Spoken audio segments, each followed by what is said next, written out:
Very pleased to be joined by the boys cross country team here at St. Joseph High School with Bill Bloxham. I'm Rob Adams. Let's let them say hello to you themselves. I'm Nick Maltese, and I'm a senior. I'm James Moss. I'm a senior. I'm Nick Zanis, and I will be a senior. David Scrivens, boys cross-country coach. I'll start over here with Nick. You had a pretty big highlight last year. Tell us about that. Yeah, it was at the Amherst meet in Massachusetts. It was my best race. I just kept the goal of the finish line in mind the whole race and just kept going faster because I knew I'd be done. It turned out to be my best race. Crazy question. How do you improve upon that? It's like basically all mental game. You just got to tell yourself that you can do it and push yourself, even though through the pain, and you eventually make the finish line. It turns out to be good in the end. Coach, you've been here a little bit. You do a good job bringing the freshmen, the JVs, and the whatever, making sure they get their due. What do you take out of it from the coaching side? What are you looking for at them as individuals? For us, it's more consistent training, work ethic, getting the summer mileage in, and then from there we work together as a team. Guys work within their groups, and it's just a matter of improving every practice and like Nick said before, believing that you can perform well, and we have a very competitive conference schedule and invitational schedule, and that helps us a lot too.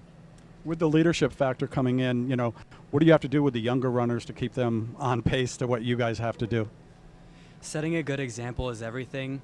If you show your younger teammates that you want to work every day and you're willing to put in the work necessary, they're going to follow in your footsteps, and obviously the results show in the meets. Once it comes to the state meet and the conference meet, it pays off. James, I'm going to ask you the same question I went to Nick with. A pretty big achievement last year. Let's spend a moment on that. Yeah. Oh, well, I was the 2014 individual Class M state champion, and it's one of the most proudest moments of my life. Just all the work I put in last year. I always knew, back in my mind, that I had a chance to win it, and I just went out there, let everyone run their race, and came out on top. Obviously, no resting on your laurels. You won 2015 as well, I'm sure. Yeah, this year I just want to be the best runner as I could possibly be, and in being that, if I become state champion again, then I'll gladly accept it. Coach, does that having those couple of 2 or 3 top flight runners, does that help the pack mentality, drawing the others kind of up to their times as opposed to the other way around?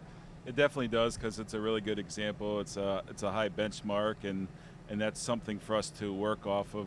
Other years in the past, we've had our top runner not as fast. So now, having a guy and several guys up there is a good benchmark, and it's they can work off those times too. Group's ready to go here. They're going to be on the track before you know it, and we'll see them down the road. It's the cross-country team here on the HAN Network at St. Joseph High School.